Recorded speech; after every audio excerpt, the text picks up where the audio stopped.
To understand China, three facts must never be forgotten. China is history.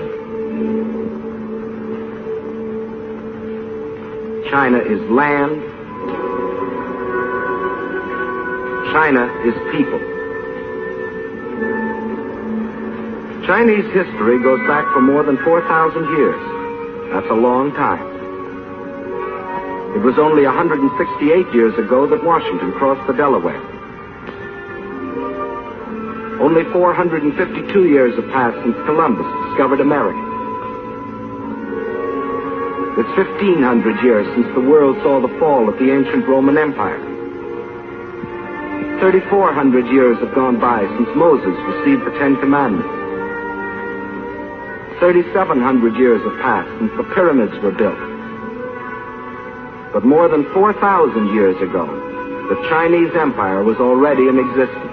And more important, so was the Chinese civilization, a civilization of art and learning and peace. Yes, China is history. And China is also land. More land than the entire continent of Europe. A third larger than the United States, and rich in raw materials. This vast area consists of China proper and 4 outer provinces. To the north is Manchuria, huge and desolate, but abounding in raw materials. Next to Manchuria are Mongolia and Xinjiang. Here lies the Gobi Desert, a vast plateau twice the size of Texas, inhabited by nomad tribes who lead their camel caravans back and forth over ancient trade routes. To the west is Tibet, the icy roof of the world, its borders encompassing the eastern end of the Himalayan mountains, the mystery land that few have entered. And from these vast mountains of the west rise the 3 great rivers which are China's lifeblood. The northernmost of these is the Huanghe, the Yellow River, often known as China's Sorrow because of its frequent flooding. Far to the south flows the Sikiang, the Pearl River, which enters the sea past the great ports of Canton and Hong Kong. But the greatest river of all is the one that flows between, the Yangtze, winding for 3,000 miles through the heart of China, bringing fertility to the good earth, and bearing upon its broad waters half the commerce of China. Yes, China is land, next to Russia, the largest country in the world. But most important, China is people, 450 million of them.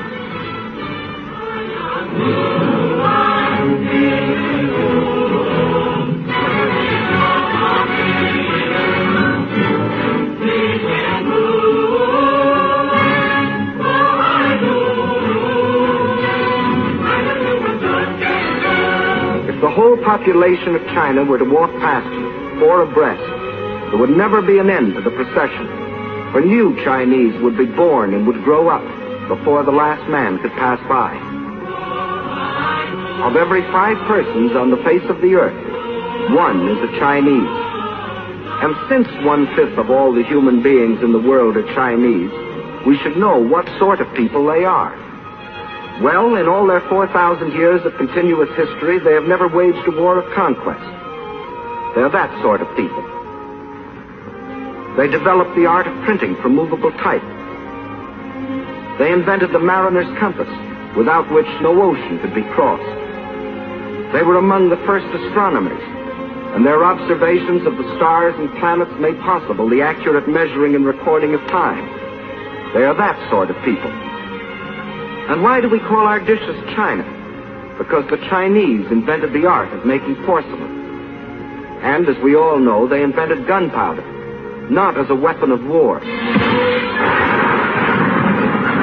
but to celebrate their holidays and religious festivals. And it was one of China's great philosophers who, 500 years before the birth of Christ, gave mankind these words: "What you do not want done to yourself, do not do to others."